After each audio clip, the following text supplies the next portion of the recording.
Très bien. Bonjour tout le monde, mesdames et messieurs, honorable assistance, bonjour et bienvenue. Laissez-moi vous dire mon plaisir de me retrouver ici parmi vous aujourd'hui pour la tenue de ce colloque national mode hybride qui a pour principale thématique le centre et la périphérie. Avant de commencer nos travaux, donc, on va écouter l'hymne national. Merci.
Merci beaucoup.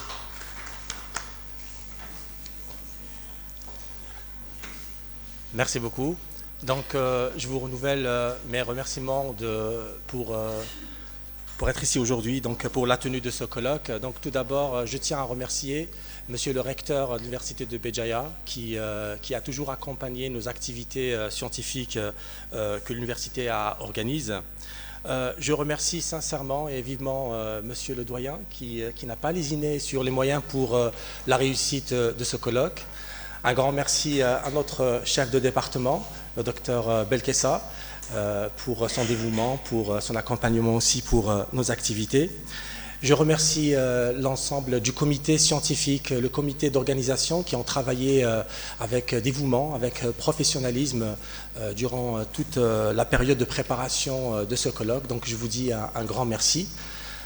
Merci également donc, à nous participants pour votre présence, que vous soyez ici en personne ou en distance depuis les différentes régions d'Algérie. Donc, merci pour votre contribution qui va enrichir sans doute ce colloque. Je remercie aussi nos chers collègues, nos doctorants, d'être ici pour accompagner, pour discuter, pour débattre de ce colloque. Je vous dis bienvenue. Les enjeux de ce colloque, donc, ils sont multiples et divers. Nous entendons ici clarifier, dans une certaine mesure, l'usage des termes centre et périphérie dans les études littéraires, linguistiques et didactiques, sans pour autant caractériser de manière typologique les réalités qu'ils représentent. Donc une relecture de cette dichotomie permet de mettre en lumière les ambivalences tout en reconnaissant la spécificité de ces concepts dans une perspective résolument contemporaine. L'un des objectifs principaux de cette rencontre est d'engager une réflexion sur les interactions complexes et les liens de dépendance réciproques, inégaux par définition, entre un centre ou plusieurs périphéries. Ces relations asymétriques offrent des pistes de réflexion stimulantes et que nous allons explorer durant toutes les sessions de cette rencontre. Donc, sans trop tarder, je vous souhaite à toutes et à tous un bon colloque et nous espérons avant tout que vous prendrez plaisir à discuter, à échanger, à débattre d'idées et nous espérons tout autant qu'il en ressortira des résolutions réfléchies et de qualité. Sans trop tarder, donc, je passe la parole à la présidente du comité d'organisation pour nous en dire un mot sur cet événement. Merci, Dr Siden. Donc, à mon tour de souhaiter la bienvenue à toute notre honorable assistance et à sa tête. Bien sûr, Monsieur le recteur, représenté par le doyen de la faculté des lettres et des langues. Je remercie aussi Monsieur le doyen lui-même pour les efforts fournis par sa faculté et pour son aide précieuse aussi. Je voudrais aussi saluer, mesdames et messieurs les vice-recteurs, les vice-doyens, monsieur le chef de département, Dr Belkessa.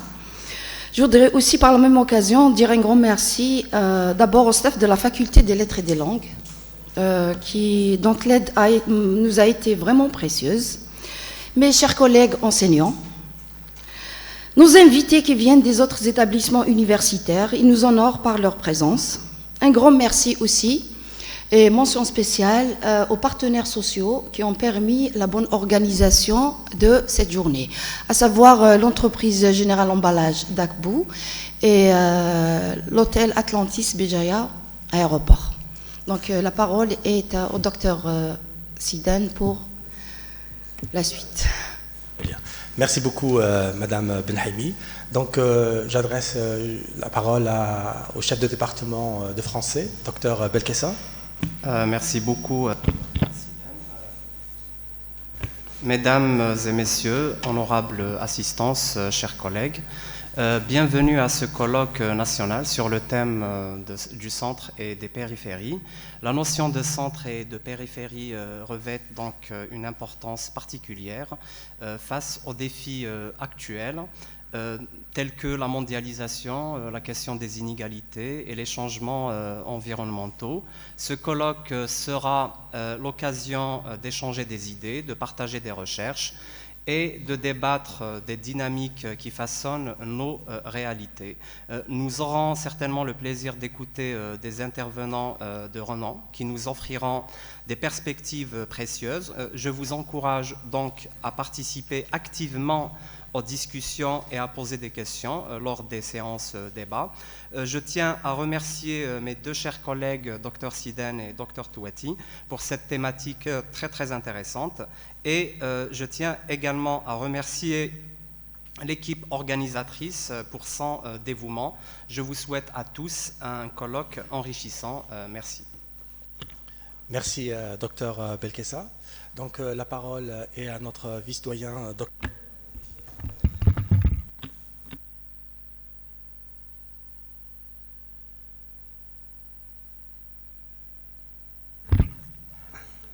Yes, I don't know whether it's necessary to speak in English or in French, whether we have some people here to understand me talking in English. So first of all, it's an honor and a pleasure to be with you today to debate and discuss the important topic presented by Dr. Zidani Zahir, entitled Centre et périphérie, perception et représentation des imaginaires littéraires et culturels de la marche. Déjà dans le titre, in the title we can understand the huge amount of ideas included. I guess all the people who are going to present may enrich the content. We are waiting from them to be insightful and enriching in all the presentations. And of course, at this occasion, I would like to thank the organizing board for the efforts and the deeds in order to make of this event a success. I would like to thank also the scientific committee, the committee de lecture, who studied the different presentations. Then I wish you a beautiful moment, and thank you very much. Merci beaucoup, docteur Allel, pour votre présentation en anglais. Donc on est effectivement en plein thématique centre et périphérie, puisque le français pour cette journée d'études, c'est le français. Donc le fait de vous avoir, vous écouter parler en anglais, donc on est pleinement dans la thématique.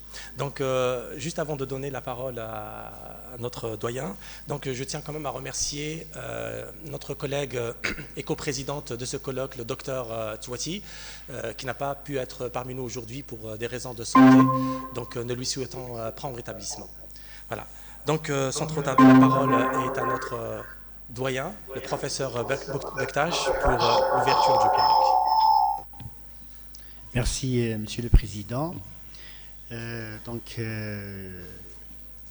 tiens à remercier tous les organisateurs de cette activité scientifique.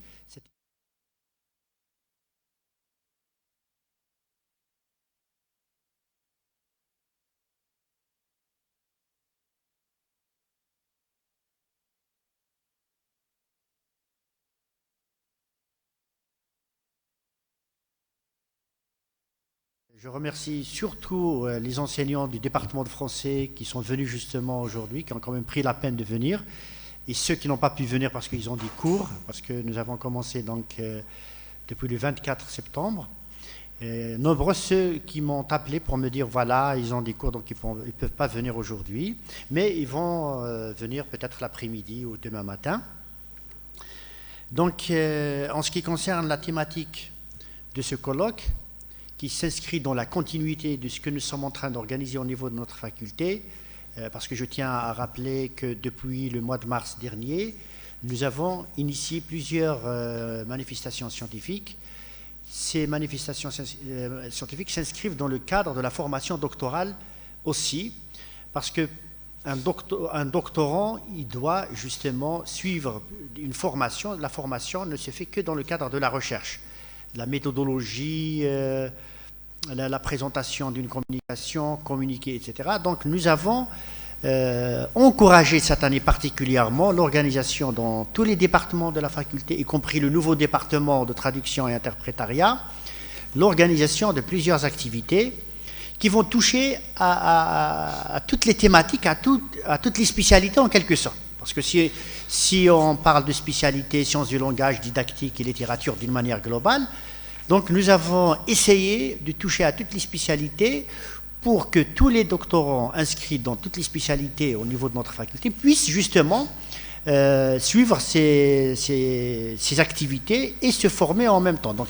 c'est une occasion à ne pas rater.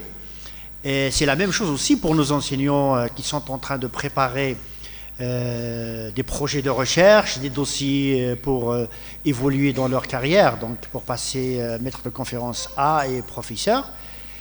On leur a donné cette occasion donc communiquer, étoffer leur dossier de professorat ou d'habilitation en communiquant justement juste ici à l'université de Béjaïa sans se déplacer à l'extérieur. Nous savons tous que les déplacements ils sont parfois très compliqués.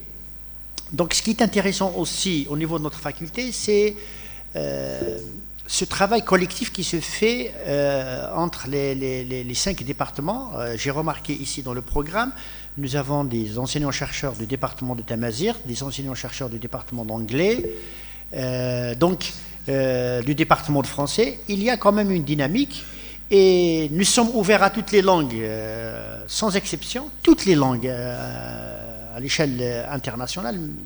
Celui qui peut intervenir en chinois, c'est bien. Apprendre, connaître une langue, c'est avoir justement la possibilité de connaître la culture de l'autre et pourquoi pas l'interculturalité, la tolérance entre les peuples. Ce qui est intéressant aussi dans ce colloque, j'ai vu que toutes les spécialités sont touchées. Donc nous avons la didactique, nous avons la sociolinguistique, nous avons la littérature, mais moi, je tiens à souligner un élément très important. Il faut que nos enseignants de littérature participent à nos activités. Pourquoi ? Parce que pour moi qui j'ai eu la chance, quand j'étais étudiant, de faire une licence de 4 ans, je me rappelle, il y avait toutes les matières. Il y avait de la littérature. Étudier une langue sans littérature, c'est apprendre une langue sans âme. C'est une langue qui n'a pas d'âme pour moi. Ça veut dire, maintenant, parce que ces dernières années, ils ont tout fait pour ôter à ces formations linguistiques, donc en langue française, langue anglaise, etc., toutes ces matières de littérature, de culture, etc. Quand on préparait notre licence de français dans les années 90, il y avait auteur français, littérature et société, lecture critique 1, 2, 3. Il y avait vraiment des matières très intéressantes. Auteur français, on était obligé de lire la littérature maghrébine, lire tous les auteurs classiques français et modernes, parce qu'il y avait la littérature moderne aussi, lire aussi tous les auteurs maghrébins et la littérature africaine. Donc c'est ça. Il faut qu'on essaye au département de français, pourquoi pas les autres départements, réinsérer indirectement ou directement la littérature dans la formation de licence et de master. nous avons des étudiants qui ne lisent pas. Parce que c'est un mensonge quand on vous dit maintenant il y a le téléphone, les gens ils lisent sur leur téléphone, etc. Ça c'est faux. Quand on se déplace en Europe, les bibliothèques elles sont pleines. Les étudiants lisent le livre. Le métro, les gens lisent. Il n'y a qu'en Algérie que les gens ont arrêté définitivement de lire. En arabe, en français, ils ne lisent plus.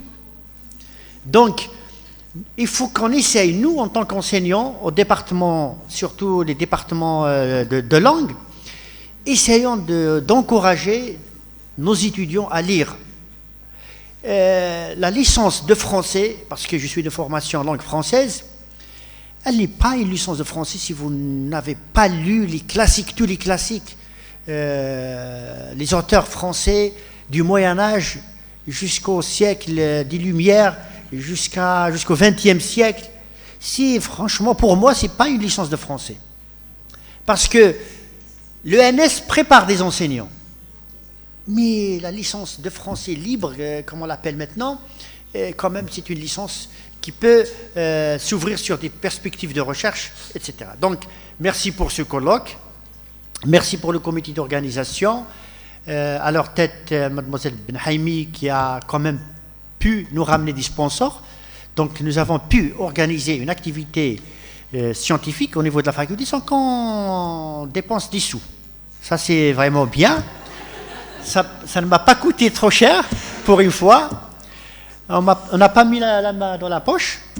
On vous remercie beaucoup. Parce que pourquoi? Une recherche sans impact socio-économique.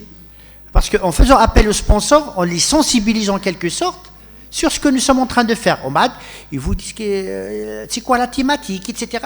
Et ça peut quand même les intéresser. Donc il faut s'ouvrir sur le monde extérieur.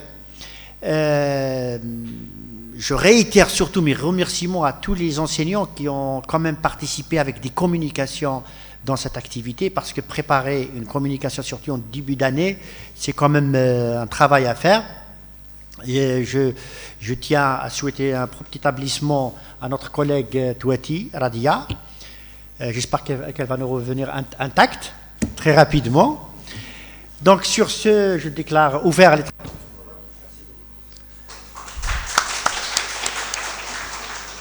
Très bien.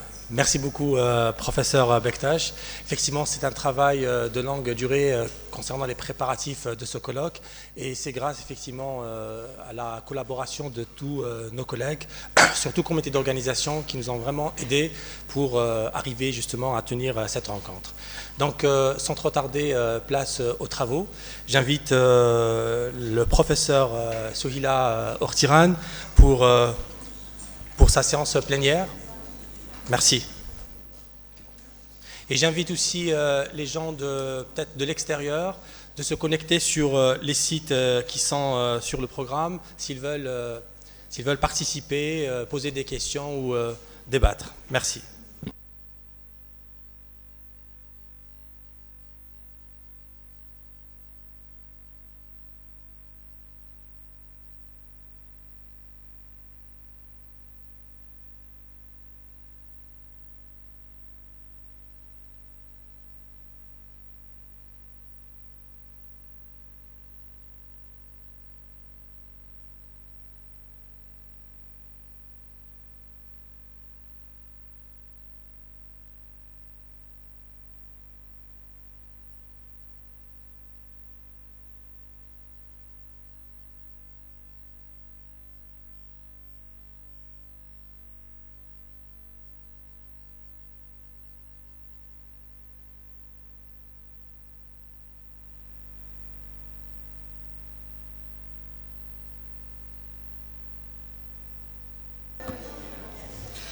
Bonjour mes chers collègues, nos chers étudiants.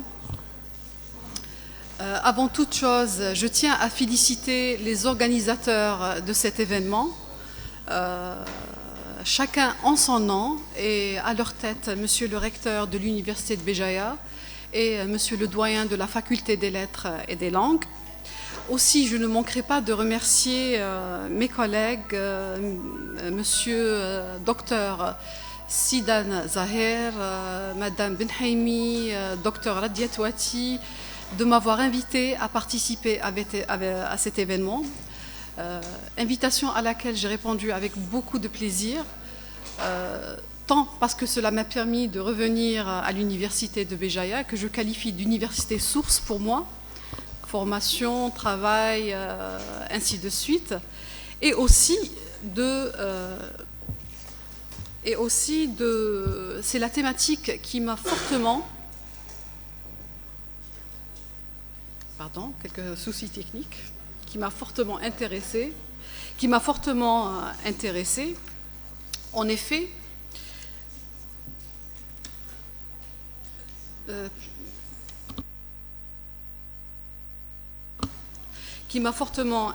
justement, la thématique de ce colloque, centre et périphérie, perception et représentation des imaginaires littéraires et culturels de la marge, est très intéressante à plusieurs degrés, en ce qu'elle lève le voile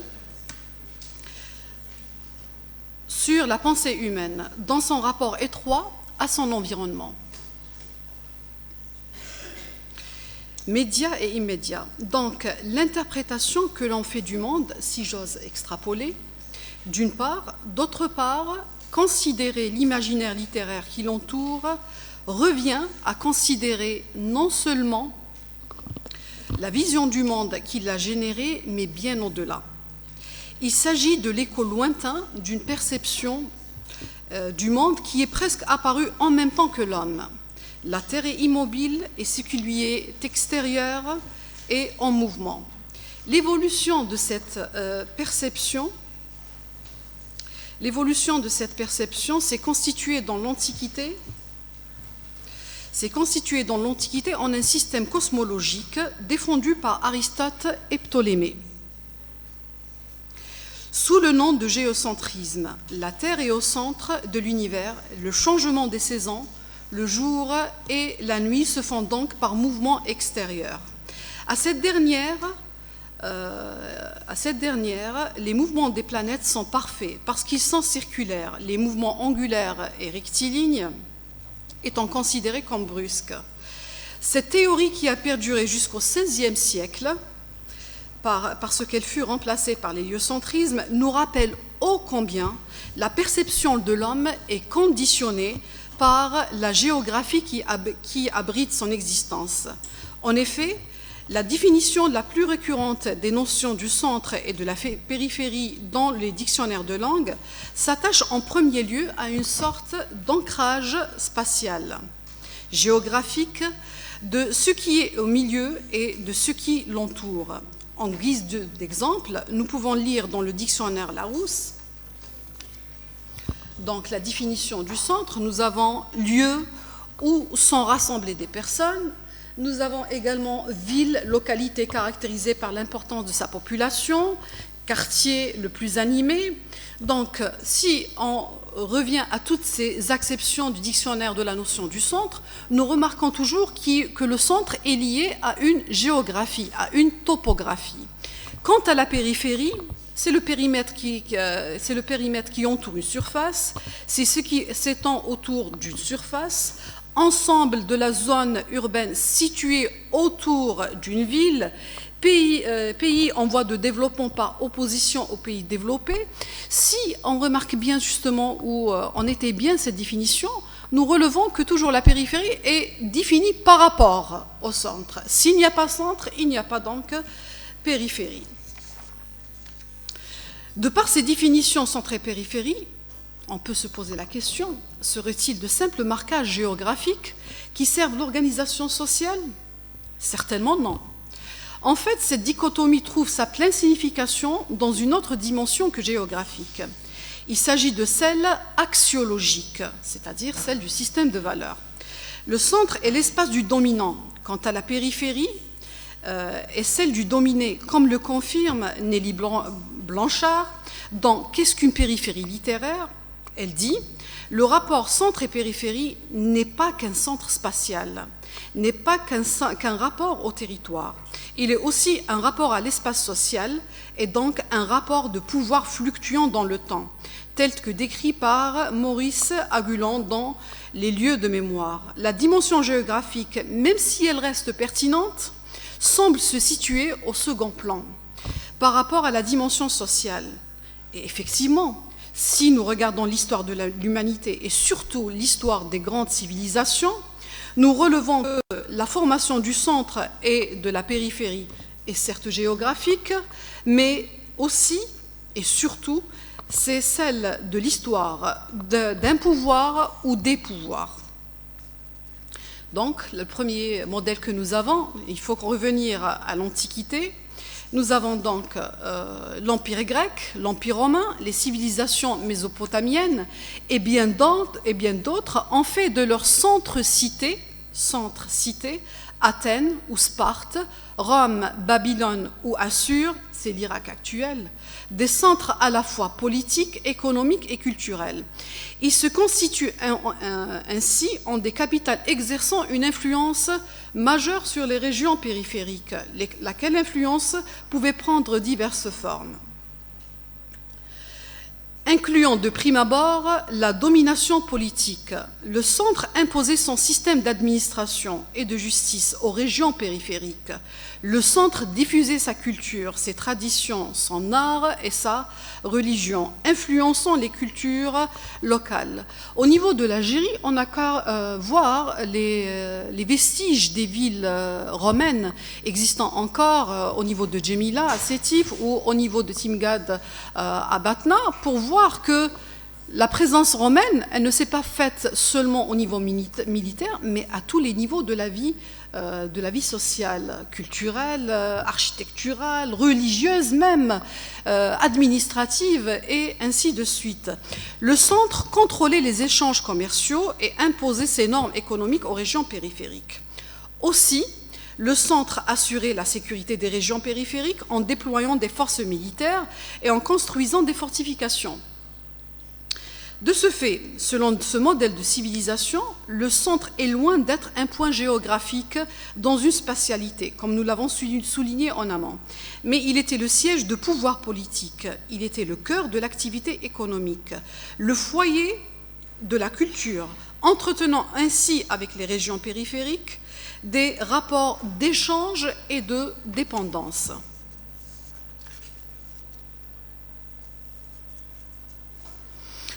Donc, cette organisation concentrique multidimensionnelle est jumelée à une vision du monde qui cherchait à donner une explication à ce dernier.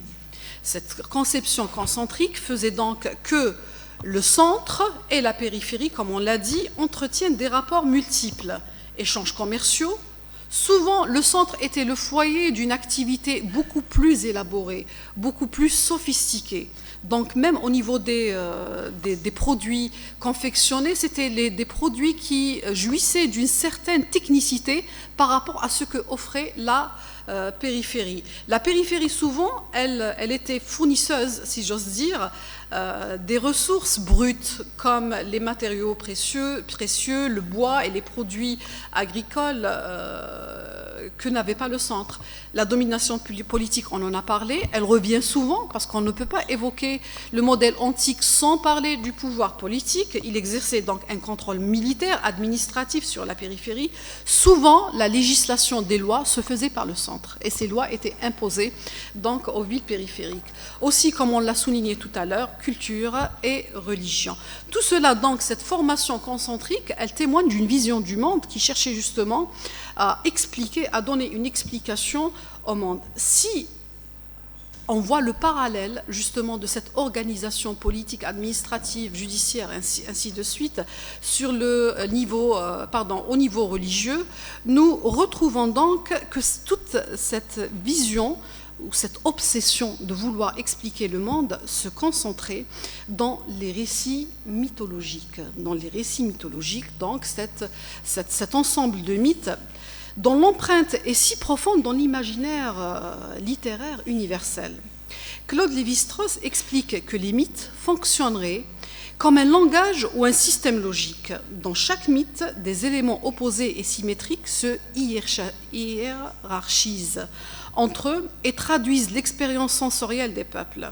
Sur cette ligne de pensée, la dichotomie centre et périphérie participe à cette hiérarchisation au sein du mythe en général, mais la question qui se pose, que signifie-t-elle? A-t-elle une signifiance, justement, cette stratification? Souvent, le centre apparaît comme un lieu sacré, un lieu de puissance, parce que c'est la résidence des divinités. Il est associé donc tantôt à des forces divines, tantôt à des forces surnaturelles, indéterminées, bienfaisantes et malfaisantes aussi.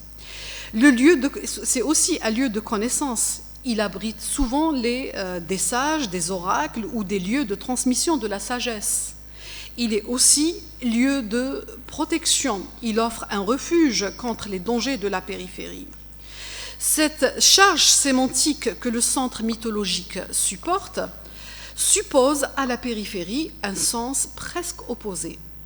En effet, si le centre représente la connaissance, l'ordre établi, les lois et les traditions, la périphérie, quant à elle, elle marque ce passage vers l'inconnu, biaisé par le danger et les forces.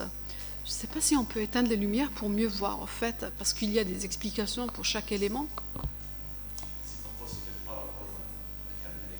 Ah, c'est bon. Parce que je me suis dans les temps de mal, quand même. Alors, je poursuis. Par rapport à la périphérie, donc on a dit, elle se définit pratiquement en opposition par rapport au centre. Si le centre, c'est le lieu, si vous voulez, de la lumière, c'est le lieu de la force, c'est le lieu du pouvoir, la périphérie, elle s'y oppose. Donc on a dit, elle est biaisée par les dangers et les forces obscures. La périphérie serait ainsi le lieu d'une expérience nouvelle, souvent à caractère dysphorique. Nombreux sont les chercheurs qui interpellent sur l'importance de cette dichotomie dans la compréhension des mythes. La représentation de ce duo centre et périphérie, à la fois antithétique et complémentaire, permet de comprendre les valeurs, les croyances et les peurs d'une culture. Également, elle met en lumière les archétypes fondamentaux qui traversent les mythes et les cultures. Il serait probant de convoquer des mythes pour percevoir l'image qu'ils donnent à voir de la dichotomie locative et axiologique centre et périphérie. Toutefois, dans le cadre restreint de cette intervention, on ne peut pas parcourir tous les mythes du monde. Donc le choix était difficile, mais aussi déterminant. Nous nous intéresserons à quelques mythes relevant de la mythologie grecque, de par l'influence qu'elle a exercée sur d'autres civilisations et qu'elle exerce toujours sur la production littéraire actuelle, notamment romanesque. Donc centre et périphérie dans la mythologie grecque. La mythologie grecque nous offre un aperçu fascinant des rapports complexes entre le centre et la périphérie, de par les récits mythiques qui la composent et qui mettent en lumière des tensions, les conflits et les transformations qui naissent des rapports entre les deux pôles en question. Rappelons-le, l'ordre établi et les forces marginales de la périphérie. Plusieurs récits mythiques conforte la thèse de l'association de cette dichotomie à une spatialité riche en événements et en valeurs. L'Olympe, lieu de résidence des dieux par excellence, renvoie au massif montagneux de Thassalie, qui culmine à plus de 2917 mètres, le plus haut en Grèce, qui n'est pas dissocié dans la mythologie du ciel, où les 12 divinités siègent autour du dieu suprême Zeus, selon les forces qu'elles détiennent. Cette demeure des dieux est par excellence un centre, ou plutôt le centre du pouvoir, à partir duquel les mortels sont observés, châtiés, au moindre écart par rapport à la règle, rarement récompensés. Ce rapport de tension entre dieux et mortels dans la mythologie grecque et plus tard romaine est au fondement de plusieurs récits dont les péripéties retracent le parcours existentiel combatif des héros et héroïnes mythologiques contre des dieux et des déesses qui sont porteuses malgré elles, malgré leur statut de divinité, donc supérieur à l'homme, de sentiments humains. Dans le contexte des mythes, ils aiment, ils détestent, ils jalousent les hommes et même se vengent d'eux et de toute créature qui ose les défier. Donc, quelques exemples s'imposent. Prométhée et son frère Épiméthée en sont l'une des figures. Prométhée, le titan qui a défié les dieux en donnant le feu sacré de l'Olympe aux hommes, Zeus le condamne à être attaché à un rocher sur le mont Caucase, son foie dévoré par l'aigle du Caucase chaque jour et repoussant la nuit. Il représente l'audace et la transgression. Épiméthée, son frère, dont le nom signifie celui qui réfléchit après coup, en fait, j'ouvre juste une parenthèse, la signification de ce mot est révélatrice d'un caractère fondamental de sa personnalité. Il réfléchit après coup, donc on va dire un peu bête.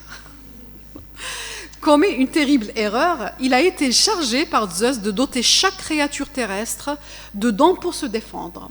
Or, Épiméthée répartit fort bien les qualités et défauts parmi les animaux, si bien qu'à la fin, il ne restait plus rien à l'homme, qui se retrouva donc nu et faible.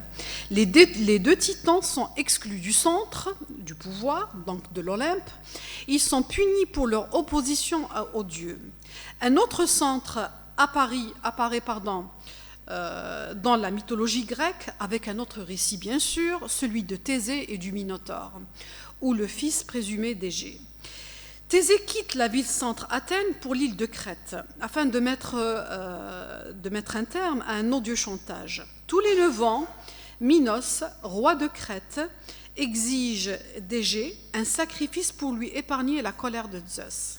7 jeunes hommes et 7 jeunes femmes doivent être jetés en pâture au Minotaure, au cœur du labyrinthe. Pour y mettre fin, Thésée est prêt à affronter la redoutable créature. Une fois arrivé à destination, il parvient à tuer le Minotaure avec l'aide d'Ariane, la fille de Minos, qui lui montre comment sortir du piège conçu par Dédale, le labyrinthe. Or, on ne peut évoquer, regardez bien les mythes grecs, que ce soit celui de comment dirais-je, de Thésée, celui excusez-moi, ceux qu'on vient de citer, sans vraiment faire référence à un texte fondateur qui est celui de l'Odyssée, qui met en relief le voyage de retour d'Ulysse de Troie vers sa ville natale Ithaque. Le voyage est semé d'embûches, et le héros devra user de toutes ses ruses pour s'en sortir vivant et retrouver sa femme Pénélope. C'est un récit qui est très connu, et dans le cadre pédagogique aussi, on fait référence à cette histoire justement pour inculquer certains enseignements à nos étudiants. Loin de la patrie mère Ithaque qui se constitue en centre, la périphérie est constituée d'îles. Elle marque un territoire d'errance, charriant de dangers et de créatures des plus maléfiques. Le terrible cyclope Polyphème, la magicienne Circé, la nymphe Calypso, les créatures enchanteresses qui sont les sirènes. Donc, comme le récit justement de l'Odyssée, il nous renvoie à cette définition de la périphérie comme un lieu de passage vers l'inconnu et un lieu riche en péripéties, surtout des péripéties dysphoriques. Un autre récit aussi des plus connus attire notre attention est celui d'Oedipe, qui est exilé de Thèbes, s'étant rendu involontairement coupable de parricide et d'inceste. Il mourra à Colonne, non loin d'Athènes. Antigone, la fille d'Oedipe, n'est pas en reste en ce qu'elle s'oppose jusqu'à la mort à Créon, son oncle, qui avait interdit d'ensevelir son frère Polynice pour des raisons politiques. Elle apparaît aussi dans ce récit en tant que guide de son père, aveugle et exilé. À travers justement tous ces récits, et bien d'autres, la mythologie grecque et plus tard romaine, elle ne se concentre pas sur quelques individus, c'est surtout un récit très très riche en cette matière. Justement, ce qu'on retient surtout, c'est que les villes-centres où les humains habitent ne dérogent pas à la vision de l'Olympe comme centre de la suprématie absolue, puisque c'est le siège des dieux, donc d'un pouvoir sans égal. La question est pourquoi et aussi comment.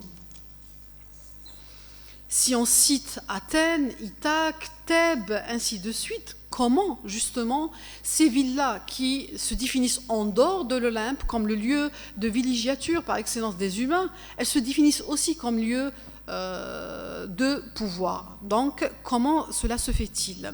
Si nous poussons la réflexion sur la conception de ces villes, de la mythologie et de ces rois, nous relevons que leur lien avec... Nous relevons donc que leur lien avec l'Olympe est très étroit.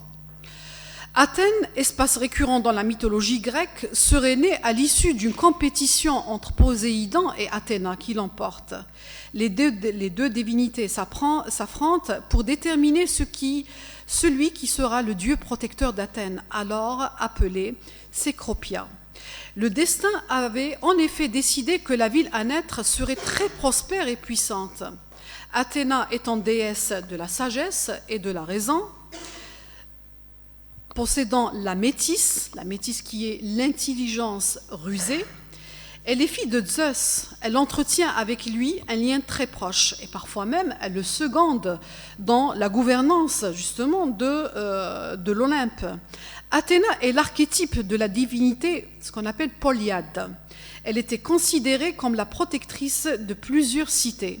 Protectrice de Sparte, fondatrice de Thèbes, et à Corinthe, où elle apparaissait aussi sur les pièces de monnaie de la ville. Si Athéna, justement, presque a donné naissance à Athènes, que serait-il donc d'Ithaque, la ville par excellence d'Ulysse? Ithaque est gouverné par un demi-dieu. Ce demi-dieu est Ulysse même. Il est le fils de Laërte et Anticlée. Anticlée est fille d'Autolycos, fils du dieu Hermès, connu pour sa ruse.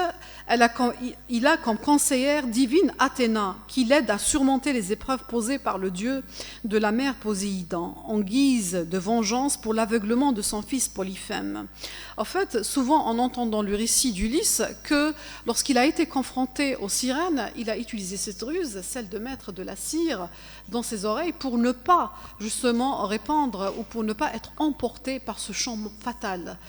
Et bien cela lui a été susurré justement par Athéna, comme on l'a dit, la déesse qui est dotée de cette fameuse métisse, une intelligence rusée.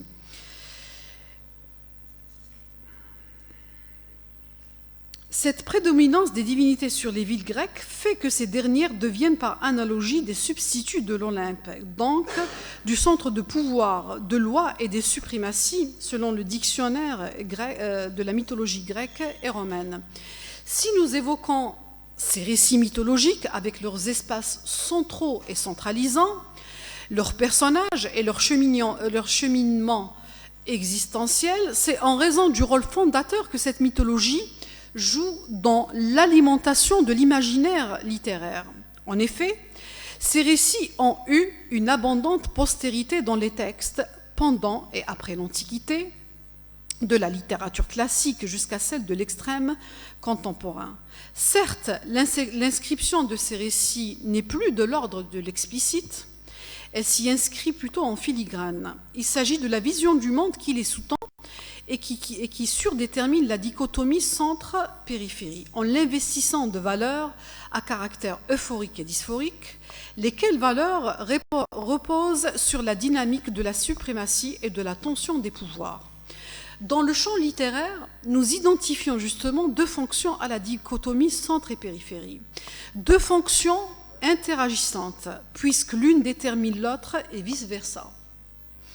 Il s'agit de la fonction thématique, celle identifiante, celle de la critique. J'ouvre juste une parenthèse ici pour les explications. Effectivement, quand j'ai vu l'argumentaire de ce colloque centre et périphérie, sincèrement, il y avait une certaine confusion. est-ce qu'on traite le centre et la périphérie comme thématique ou bien comme autre chose? Cette autre chose n'était pas encore définie jusqu'à ce que je fasse des recherches pour comprendre que la critique elle-même, elle s'est emparée de ce concept-là. La thématique, oui, par des villes réelles ou fictives, des villes provenant de l'Antiquité ou des villes inventées, ainsi de suite. Mais aussi, il y avait d'autres centres beaucoup plus abstraits. Et la critique a récupéré cet élément-là pour même hiérarchiser certaines littératures. Et on va voir comment. En tant que thématique, ou paramètre d'une thématique, dans l'écriture romanesque, cette dichotomie ne peut évidemment pas jouir d'une représentation figée. Comme disait le sociologue américain Emanuel Wallerstein, cette dichotomie est réversible. Les centres et les périphéries peuvent changer, car elle est étroitement liée à la singularité de la société